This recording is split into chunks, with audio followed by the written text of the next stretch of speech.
Have you ever loved someone so deeply that the mere thought of betrayal felt like death? Now, imagine standing at the altar, eyes locked with the person you believe is your soulmate. Imagine the lights, the smiles, the vows whispered with trembling lips, and the promise of forever. But what if that promise shattered before the wedding night was even over? What if, beneath the veil of pure white innocence, there lurked a secret so venomous, so insidious, that it would tear lives apart and leave one person dead, another locked in chains, and families forever haunted by a single night? This is not just another crime of passion. This is the story of a dream wedding that transformed into a waking nightmare. A story where loyalty turned into lust, friendship became fatal, and love curdled into lethal obsession. At the heart of this tragedy is a woman, glowing, radiant, and in love. Or so it seemed. Her name? We'll get there. Her wedding was the talk of the town. Elegant, glamorous, a picture of perfection. But behind the champagne toasts and the clinking of crystal glasses, behind the laughter echoing through floral halls, something unspeakable was brewing.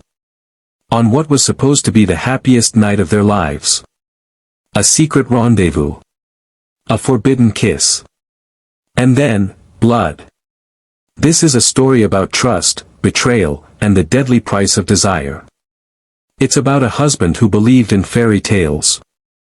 A best friend who couldn't let go. And a bride whose heart was split between love and lust. Tonight, we dive deep into a case that rocked a community, baffled investigators, and left even seasoned detectives questioning everything they thought they knew about love and loyalty. This is the chilling tale of the wife's affair with her best friend on their wedding night that ended in brutal murder. Strap in, before we dive deeper into this haunting story. I want to ask you something. If this already gave you chills. If you believe in uncovering the truth, in honoring victims, and in understanding how love can turn dark, then please, subscribe to the channel. Hit that like button, not for the algorithm, but to help stories like this never be forgotten. To give a voice to those who can no longer speak.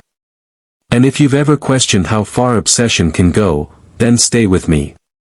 Because once we begin, there's no turning back. To understand how a night of vows and celebration descended into betrayal and murder, we have to start long before the wedding. Because love stories, real ones, don't begin at the altar. They begin in the quiet, messy corners of life. And that's where this one started, with three people, bound by time, temptation, and a tangled web of emotions. Our central figure, Amelia Hart. To the world, she was the kind of woman that seemed to have it all. Tall, graceful, effortlessly charming. She had the kind of smile that could make strangers stop mid-step. But beyond that carefully curated exterior, beyond the Instagram-perfect selfies and champagne brunches, was a woman teetering between two versions of herself. Amelia came from a strict but loving family in Charleston, South Carolina. Raised in a well-to-do household, the expectations were crystal clear: be elegant. Be composed. Marry well. But Amelia was never content living inside the polished box her parents built for her. From a young age, she craved more passion, more adventure, more danger. And then there was Daniel Cross. The man who would one day stand at the altar with her, eyes full of trust. Daniel was everything Amelia wasn't. Steady. Grounded. The son of a local minister and a schoolteacher. While Amelia's world was full of high fashion and fine dining, Daniel found beauty in the simple things: a long drive down a country road, late-night talks under the stars, the smell of old books. They met at a charity gala, of all places. Amelia had been dragged there by her mother. Daniel was volunteering, serving drinks in a borrowed tux. Their eyes met across the ballroom, and it was instant. Or at least, it felt that way. Amelia once told her best friend, "I've never met a man who listens the way Daniel does. He sees me, even the parts one don't show." But as we'll come to see, what Amelia didn't say was just as important as what she did. And then, Skylar Monroe. Amelia's best friend since childhood. Blonde, fierce, and rebellious to the bone. While Amelia played the princess, Skylar was the wild card. Tattoos. Motorcycles. A laugh that could echo through a crowd and draw people in like moths to flame. They were inseparable. Two sides of the same coin. Where Amelia hesitated, Skylar leapt. Where Amelia wanted to please, Skylar wanted to provoke. Their bond was undeniable, but so was the tension that lingered beneath it. Friends noticed it. Ex-boyfriends whispered about it. And Daniel?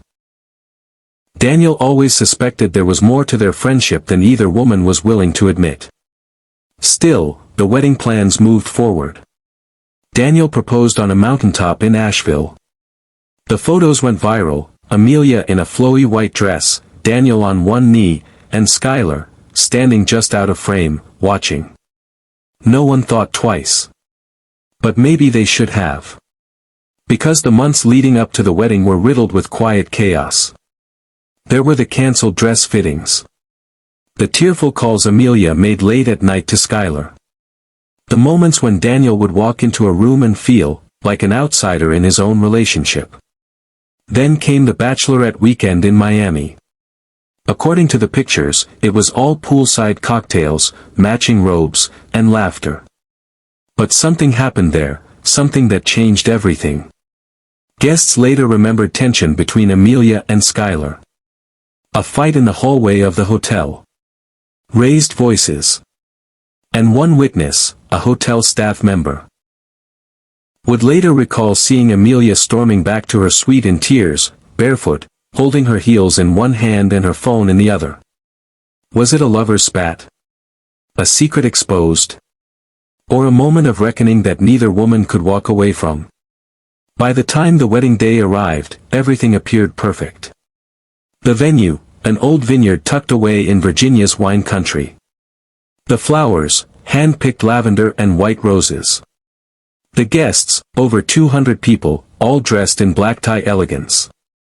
But beneath the lace and champagne was a ticking clock. And it wasn't just counting down to "I do." It was counting down to disaster.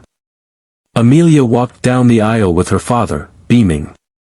But those closest to her, especially Skylar, standing just a few feet away in a sleek emerald green bridesmaid dress, saw something else. A glint in Amelia's eyes that wasn't joy, it was panic. Or guilt. Or both. Daniel didn't notice. Not yet. He was in love. Blindly. Deeply. Dangerously. And when the officiant asked, "Do you take this woman?" he meant it with every fiber of his being. But what he didn't know, what no one knew, was that by the end of that night, the woman he married would no longer be the woman he thought he knew. The bond of friendship would be broken. And someone would end up dead. Because this wasn't just a wedding. It was the final scene of a love triangle that had been simmering for years. And on that night, the truth would spill out like blood on white linen. The vineyard was glowing.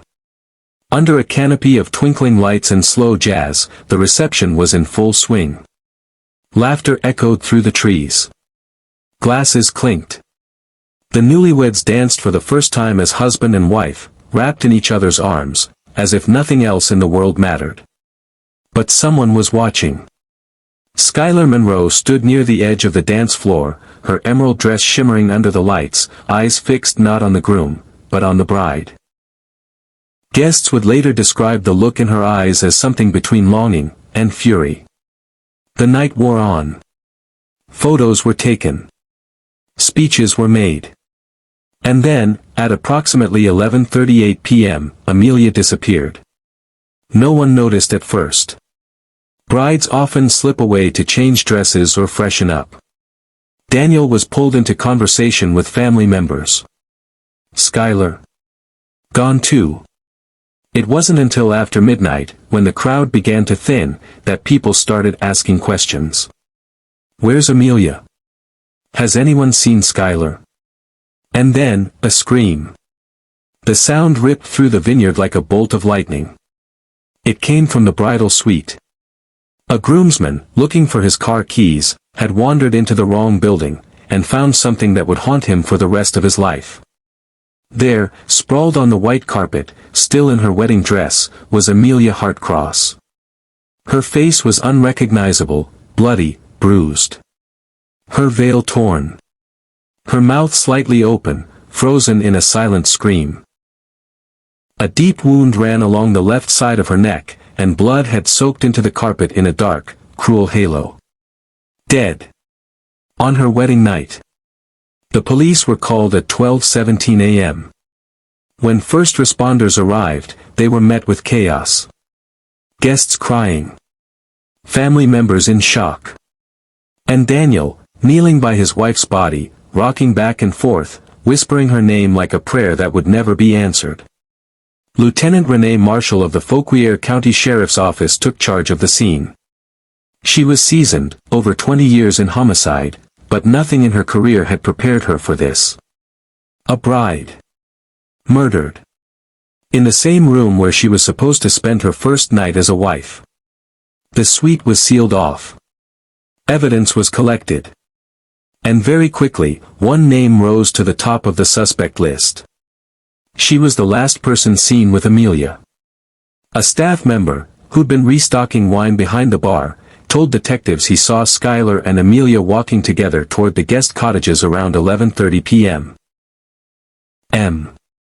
They looked tense, he said. Like they were arguing. Skylar had her hand on Amelia's arm, he recalled. It didn't look friendly. Detectives began to piece together the timeline. Amelia leaves the reception shortly before midnight. Skylar is unaccounted for from 11:30 p.m. to 12:10 a.m.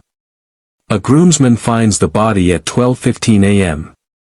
Skylar reappears in the main hall at 12:20 a.m., out of breath, dress wrinkled, her hair noticeably disheveled.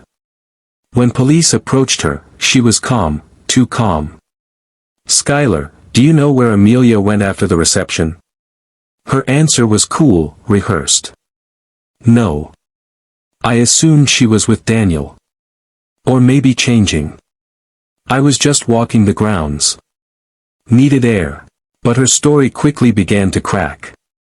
Traces of blood, small, nearly invisible droplets, were found on the heel of her shoe. Inside her clutch. A broken phone. Not hers. Amelia's.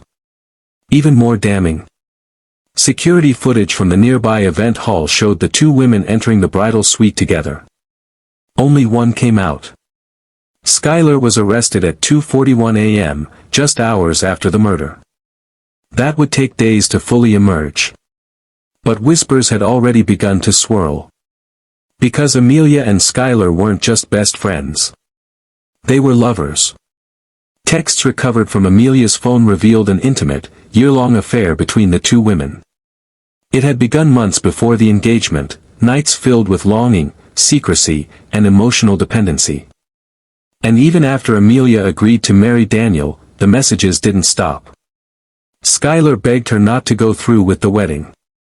She wrote, "You're marrying a man you don't love. You love me. Please don't do this." On the morning of the wedding, Amelia texted her. "One last night. Meet me after." Police would later determine that Amelia had planned to sleep with Skylar on her wedding night. A final goodbye? A reckless act of lust? Or something more? But something went wrong. Maybe Amelia changed her mind. Maybe she told Skylar it was truly over. Maybe Skylar snapped.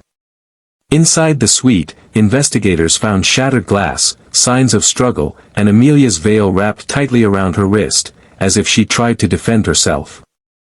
The autopsy confirmed the cause of death, blunt force trauma to the head, followed by a deep laceration to the neck.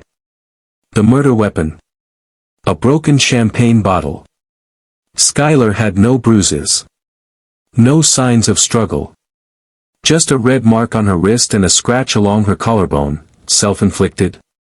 Or a final defense from the woman she claimed to love? When the news broke, it exploded. A bride murdered on her wedding night. Her best friend arrested for the crime. An alleged love triangle that turned deadly. Headlines screamed betrayal. Talk shows debated her sexuality. Social media turned it into a frenzy. Some defended Skylar, painting her as a scorned lover pushed too far. Others saw her as a manipulator, a predator who couldn't handle rejection. But one thing was clear, what began as a celebration of love, had ended in the ultimate act of violence. And as Skylar sat behind bars, refusing to speak further, Daniel Cross was left alone. A husband for less than 12 hours. A widower for life. It was barely dawn when Skylar Monroe was taken into custody. She didn't cry. She didn't scream. She didn't ask for a lawyer. She simply sat in the back of the squad car, staring straight ahead, her fingers twitching against the hem of her dress, still speckled with dried blood. To the world watching from behind phone screens and news tickers, Skylar's arrest was just the beginning. But for the people closest to Amelia, it was a moment that cracked reality wide open. Because how do you make sense of a best friend turned killer? How do you accept that the maid of honor may have become the executioner? By mid-morning, the charges were filed: first-degree murder, tampering with evidence, unlawful entry into a restricted bridal suite, prosecutors alleged premeditation, pointing to the texts, the secret rendezvous plan, and a disturbing journal entry found in Skylar's apartment, written just 2 weeks before the wedding: "If I can't have her, no one will." The entry was scribbled next to a sketch of a broken champagne flute. It was damning. And the prosecution wasted no time capitalizing on it. Lead prosecutor Morgan Delaney stepped into the spotlight like a seasoned performer. Known for her sharp suits and sharper tongue, Delaney painted Skylar as a jealous, possessive woman who lured her best friend into a trap. She was obsessed, Delaney told the press. This wasn't a crime of passion. This was an execution wrapped in romance. During the preliminary hearing, the courtroom sat in tense silence as text messages were read aloud, one after another. "I can't sleep unless I know you're mine. Promise me tonight is just us. I'll wait in the suite. Come alone." And finally, "I can't do this anymore, Sky. I love Daniel. Please let me go." That final message, timestamped just 34 minutes before Amelia's estimated time of death, became the cornerstone of the prosecution's timeline. Her lawyer, Elliot Rhodes, was a calm but brilliant man known for taking impossible cases. His strategy? Not to deny the affair, but to challenge the entire narrative of premeditation. Skylar Monroe did not kill Amelia Hart, he declared to the court.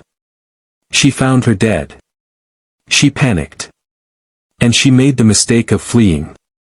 But that does not make her a murderer. Rhodes introduced an alternate theory, that someone else, perhaps a jealous ex, a lurking stranger, or even Daniel himself, could have committed the crime. His evidence? Circumstantial. But tantalizing. There were no fingerprints on the broken bottle. No blood on Skylar's hands or arms. No eyewitness to the actual attack. And then, a bombshell. Just 6 weeks after the arrest, forensic analysis revealed traces of an unidentified male's DNA under Amelia's fingernails. It wasn't Daniel's. And it wasn't Skylar's. Suddenly, the case was on shaky ground. Delaney claimed the trace was environmental, perhaps from one of the groomsmen or a waiter. But Rhodes seized it. He argued it proved someone else was in the suite that night. Someone the police never considered. Media outlets erupted. Did the police arrest the wrong person? Was Amelia Hart caught in a deadly love quadrangle? Who is the mystery man in the murder suite? Speculation ran wild. An anonymous Reddit user even claimed to be the real killer, though the confession turned out to be a hoax. Still, the damage was done. The public's trust in the case began to fracture. In a desperate move, Rhodes allowed Skylar to do a controlled interview from jail. Wearing orange scrubs, her hair tied back, Skylar looked directly into the camera. "I loved Amelia. I would never hurt her. She told me she was scared, that she didn't want to marry Daniel, but felt trapped. She said she needed one night to remember who she really was. The interview went viral. Supporters flooded social media under hashtags like #FreeSkylar and #JusticeForAmelia. But critics pushed back. If she loved her, why didn't she call for help? Why didn't she come forward sooner? Daniel Cross's testimony, and then came the day everyone dreaded. Daniel Cross, the heartbroken husband, took the stand. He was pale, hollow-eyed, and trembling. "I thought I knew her," he whispered, voice cracking. "But I didn't. Not really. Not the secrets. Not the affair. But even after knowing all that, I still wanted her. I still loved her." He paused. "I don't know who killed my wife. But if it was Skylar, I hope she rots." The courtroom went silent. Just when the trial seemed poised to fall apart, the prosecution delivered a surprise. An anonymous witness, a vineyard groundskeeper, had come forward. He hadn't realized the importance of what he saw until watching the trial coverage. He testified that he saw Skylar leave the bridal suite alone, clutching her purse, but what stood out was what she dropped and didn't pick up. A single red rose. Later, that rose was found on the ground, soaked in blood. The same variety used in the bouquet Daniel had given Amelia just after their vows. DNA on the stem matched Skylar Monroe. The rose, the bottle, the texts. It all seemed to close the loop. And yet, something still felt off. No forced entry. No surveillance inside the suite. No conclusive proof of the moment of murder. For weeks, the jury deliberated. Outside the courthouse, protesters shouted. Some waved banners calling Skylar a murderer. Others held up photos of Amelia, demanding the real killer be found. The country was divided. But inside that jury room, 12 people held Skylar's future in their hands. Guilty. Or not guilty. The verdict would change everything. The courtroom was packed. Reporters shoulder to shoulder. Sketch artists filling notepads with frantic strokes. Family members clinging to tissues and prayer beads. And in the center of it all, Skylar Monroe. Silent. Unmoving. Eyes hollow. The trial of the decade had begun. Day after day, the trial unfolded like a twisted drama.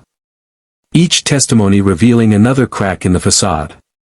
Forensic specialist Dr. Leanne Foster testified that the wound to Amelia's neck was precise, suggesting intimate knowledge of how to inflict maximum damage. The rose stem, now dried and brittle, was presented as physical evidence. The blood was confirmed to be Amelia's. The fingerprint on the petal, Skylar's. A text thread between Skylar and her sister revealed that Skylar had referred to the wedding as the funeral days before the ceremony. The final punch came when prosecutors showed a chilling, silent security clip from the hallway outside the bridal suite. It captured Skylar exiting, alone, at 3:13 a.m. Head down. Pale. She tossed something into a bin, never recovered.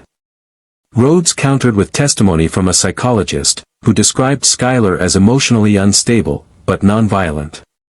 She suffered from borderline personality disorder, which, while explaining her obsession, did not equate to murder. He brought in Amelia's college roommate, who revealed that Amelia had once pretended to be dead during a panic attack, suggesting past dramatics.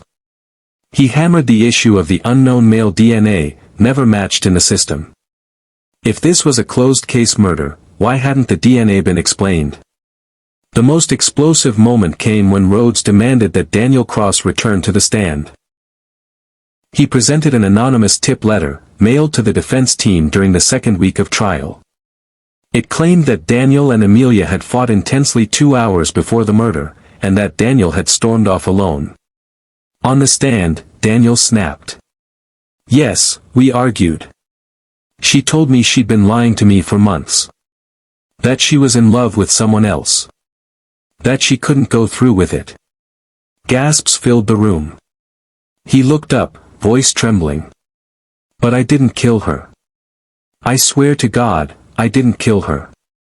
Delaney turned to the jury with fire in her eyes. Skylar Monroe planned this. She waited until the lights dimmed. She called Amelia to her. She held her close, and she ended her. This wasn't just jealousy, it was ownership. It was obsession. And it ended in blood. Rhodes stood slowly, calmly, and looked at the jury. You may not like her. But you don't have to like someone to give them justice. The state hasn't proven who killed Amelia Hart. They've only proven who loved her too much. 3 days of deliberation. 3 sleepless nights. 3 different polls on Twitter with conflicting results. And then the jury returned. Skylar Monroe stood. Hands clasped. Chin lifted. The courtroom held its breath. On the count of first-degree murder, we find the defendant guilty. Cries echoed across the room. A sharp scream, Amelia's mother collapsing into her husband's arms. Rhodes slumped.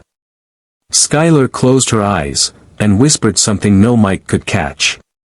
The sentence, life in prison without parole. The world moved on. But those closest to the story never could. Skylar Monroe sits in the Texas Correctional Women's Facility, Cell Block D. Her requests for appeal have all been denied. She spends her days reading, mostly poetry, and refuses all interviews. In her last letter to her sister, she wrote, I still see Amelia in my dreams. Sometimes she forgives me. Sometimes she bleeds again. Daniel Cross left Texas. He now lives in Portland, Oregon, working as a contractor. He hasn't remarried. In a rare blog post, he wrote, the truth. I don't know if she killed her. But I do know. I lost both of them that night.